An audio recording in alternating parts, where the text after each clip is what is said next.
The WhatsApp number is at the bottom of your screen. Right now, what we'll do is jump into the front pages of our dailies, and then straight from there, get to my panelists, discuss these issues a bit deeper. Front page of the PD, how aggressive Ruto invited Uhuru's wrath. By being perceived to be going against the wishes of his boss, DP has complicated his road to State House, which a few months ago seemed smooth. That's a story that's been, delved into detail right there in your PD, talking about political miscalculations, raiding Uhuru's base, early campaigns, and a sense of entitlement. Some of the things that have made his political journey to the top a bit checkered. Does he manage to get there? Despite that, is something, of course, you get to read in detail in your copy of your PD this morning. Also in the PD, coronavirus scare as second Kenyan is hospitalized. Patient to arrive from China in isolation ward at the Coast General Hospital awaiting test results.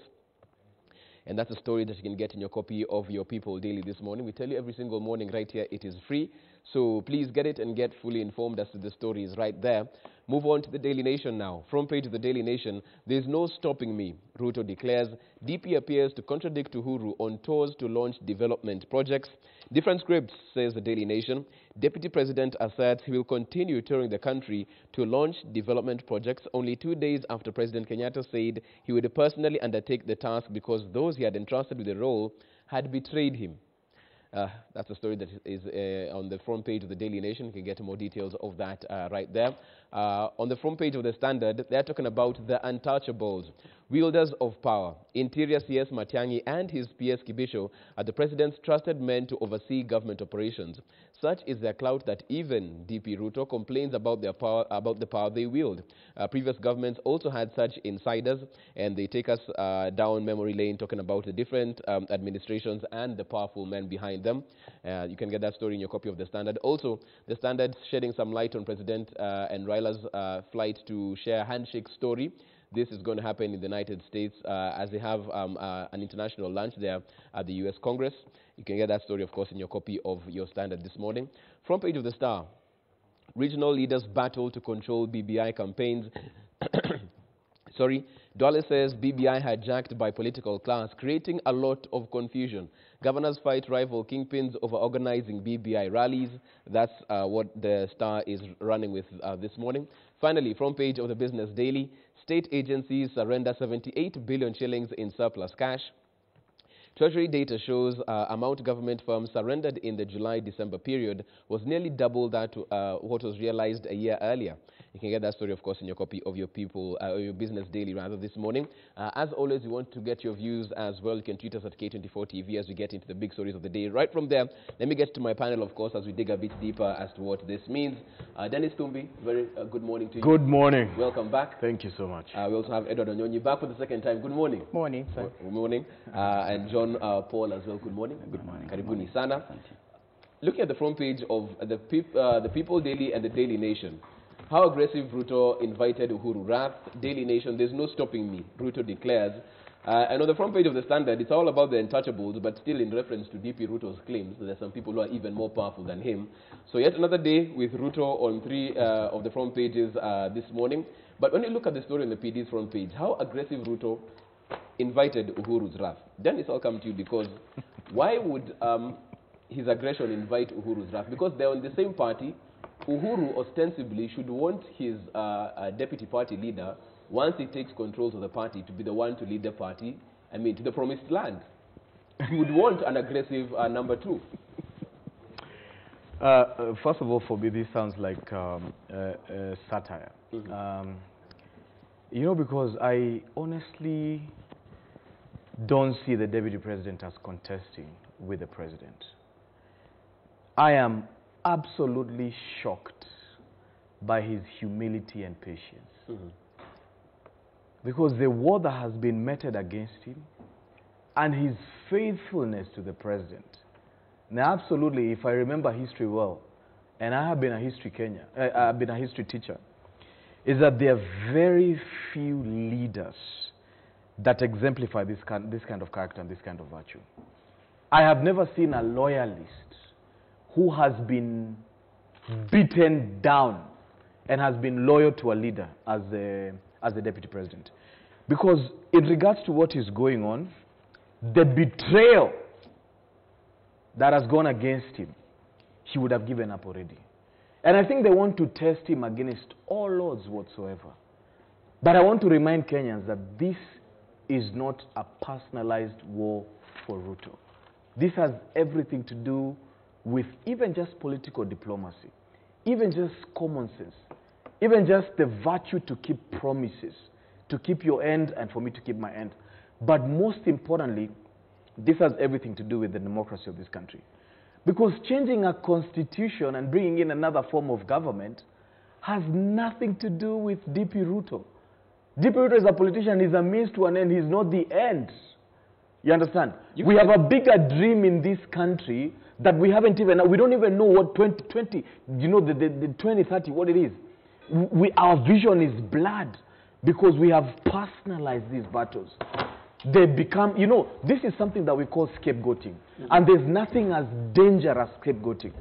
When you bring the country to its knees and then you blame everything to the war against one person, I think the deputy president is a man that I admire some things about him.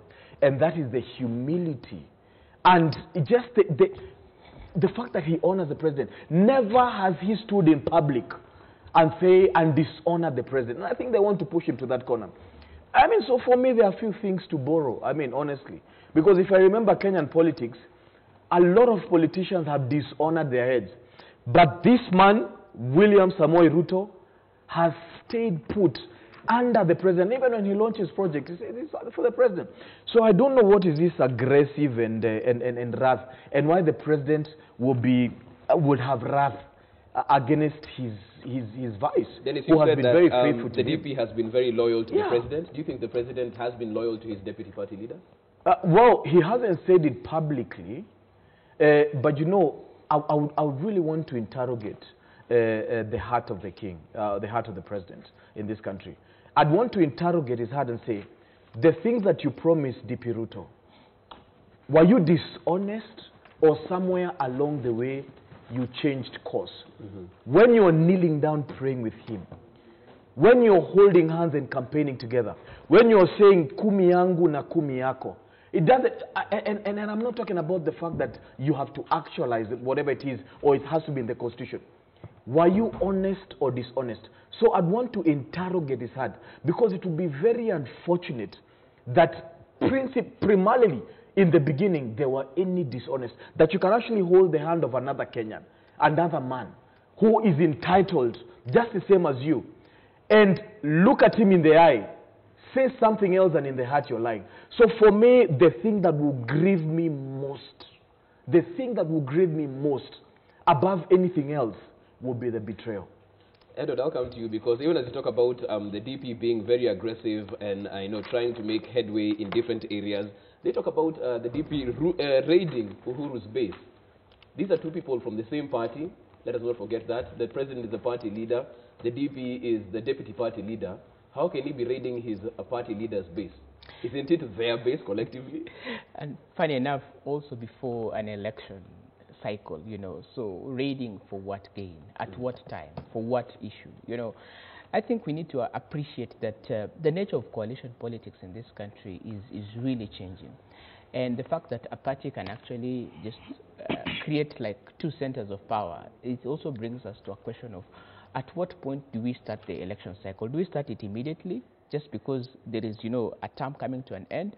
Or is it an issue of actually waiting until when, the year of the election comes in? But most sad for me is the fact that all these games that are being played at this level and in terms of hyping the public is not directly translating to what you would say either in terms of Vision 2030 or the Big Four agenda.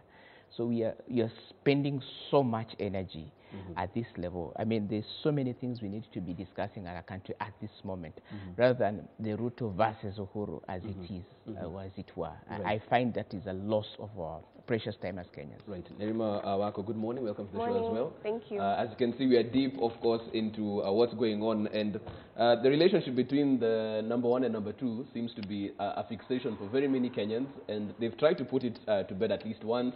They had lunch at Harambee House, and that was supposed to show the country that all is is well, we are fine moving on forward. But every single day we get a different view as to how this relationship is. Now when the People Daily talks about an aggressive DP Ruto inviting Uhuru's wrath, on the front page of the Daily Nation are talking about Ruto declaring that there's no stopping him, even as he goes on to look at different projects and launch different projects. Where are we standing on this? And we're still waiting for the PG meeting, the elections as well for the party. Do these things happen? And where does the party go from there? Because it seems like the divide is very big. And probably after that election, the party might fall apart for good. It's one of those things that do have to happen for the party to establish itself or re-establish itself. We've seen Jubilee struggling in terms of its leadership and the different factions within the party. But for us to have a system, and a system that works, that means there needs to be regularity. So it's also the debate about our democracy and elections. Just because Uganda has elections every few years and there's only one particular winner, does it matter that they have an election, or does it matter that the votes are counted? So it's the same for our party. We're here trying to strengthen our institutions. We're trying to strengthen our political parties. We do not really follow political parties' acts. We do not really follow systems in terms of even nominations. And so there needs to be a handover in terms of power. So the party should have their elections. But it's very difficult because it's having an election, or it's supposed to be having an election, we're not sure if they will, in a time when they have been crumbling for years. We cannot really say how long the party has been united for. Frankly, a lot of us will remember them united in their first term. The second term has been extremely shaky, especially after the handshake. And now we're wondering how are they going to be able to keep it together, considering that our next election is supposed to be in 2022. So I do believe that they keep showing up in the headlines, especially the DP and the relationship with the president, because they are the leadership. And if they are not united in this front, then it's going to be difficult to lead an entire party. And it's going to be difficult for them to prove that they are definitely together if they are to have an election. So I can see why there is a bit of a delay. And I think there's a lot of tug and pull, because just 2 weeks ago we were talking about factions within Jubilee not attending the BBI rallies. And in a matter of a few days that has changed to where they're attending. And I think the politics in our country is very interesting, because as much as we see them having a tug of war, it's not to say that next week we'll be discussing how they've now decided they're going to have elections and they're going to decide that they're going to be united. Right. John Paul, let me come to you, because there's something Dennis brought out in the fact that the DP is a very loyal lieutenant, a very loyal number 2, and he can't understand for the life of him why he's been dealt with the cards that he's been given so far. But the front page of the Daily Nation talks about a very ambitious type of DP, one who has decided that he will continue touring the country to launch development projects only 2 days after President Kenyatta said he would personally undertake the task. Is he as loyal as Dennis says? Thank you, Mote. I think I'll beg to differ with something, because when you talk about loyalty, I think former President Moi was more loyal to Kenyatta. Because I remember this is a person who got the instruments of power through thick and thin. Everything was not in favor of him.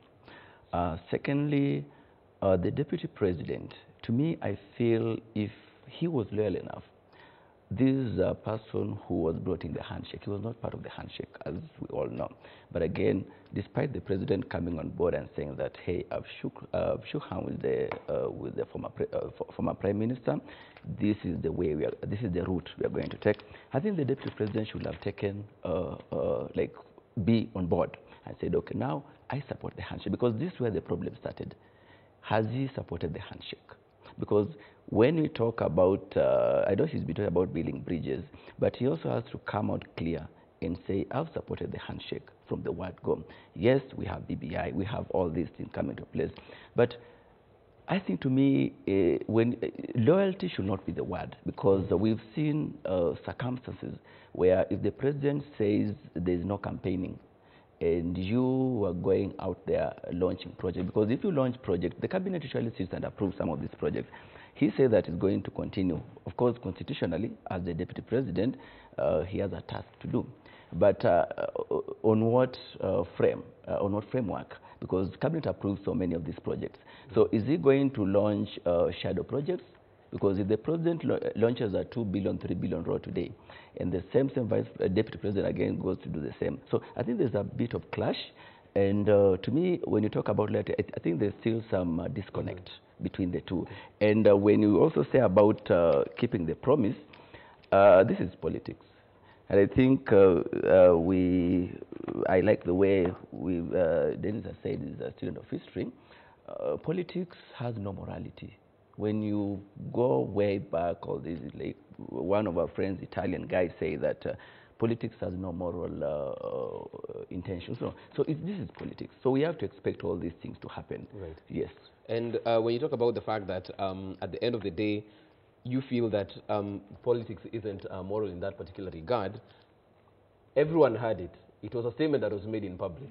It is on public record, not a backroom deal where they can say, okay, something went sideways, but you had a leader pledging that he would do his 2 terms, and then from there he would give the deputy party leader. But the question is, has the president come out clearly and said, I'm not going to support the deputy president? We still have like 2 years. What, you know, this is politics. What will happen tomorrow? We are not sure about tomorrow. So let us try to be calm, because the president also has not come out clearly and said, I'm not going to support the deputy president. So why should we say that he has not kept the promise and we are not even there? Right. Has the president come out clear and said the president has refused to support him? No. So I think we are operating on assumptions. Yes, there's disconnect that appears out there, but I think the two have not come out clearly and say they're not supporting each other. Yes. What do you think the state of the relationship is? Very quickly. I said on the last show that this is just like any other relationship. I don't like how the deputy president answered when he was asked about the romance, because, you know, these are metaphors that we use in politics.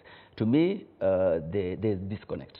And just like any other relation, just like any other workplace, you'll have some things here and there that will not go maybe the same direction as you wish. Yes. Okay. I want us to get to our first break. Before we do that, though, do you have a rejoinder on that? Yes, yes. You know, we cannot say, especially on national television, that politics is immoral. It's absolutely dangerous to forward immorality in politics. This is the leadership of the nation. Why did we as Kenyans find it prudent to have Chapter 6 that hasn't been constitutionalized?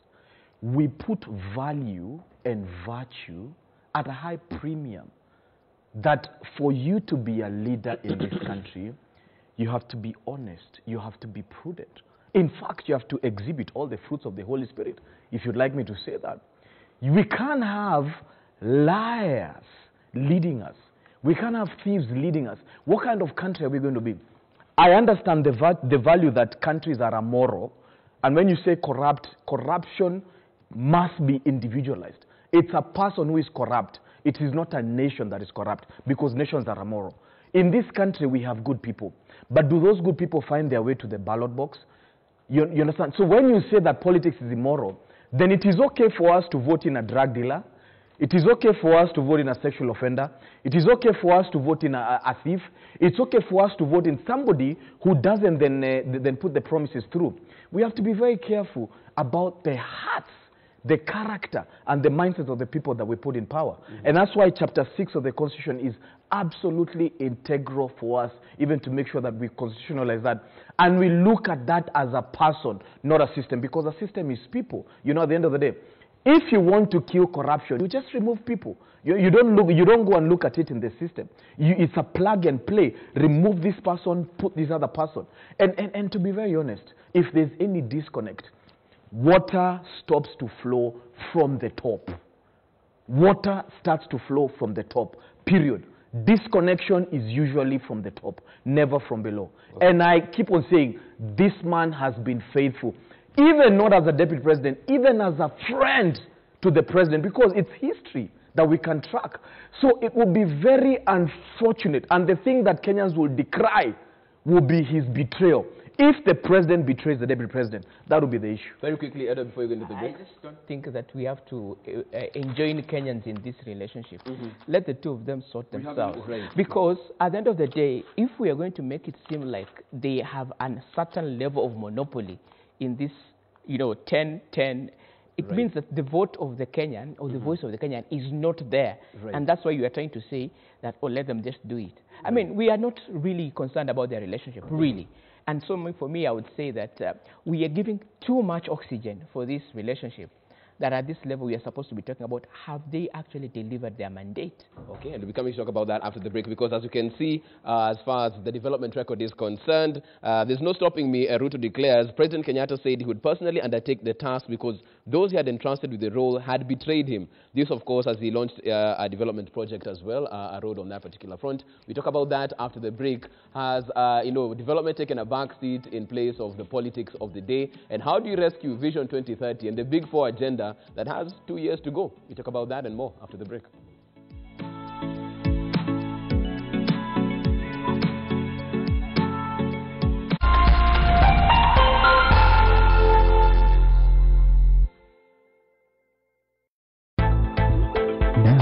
It's time for the newspaper review. Join our guest political panelists and our political analysts as we go through the day's top stories on K24 TV This Morning. Next, County Daily Live Briefs, current news updates and live coverage on the Daily Brief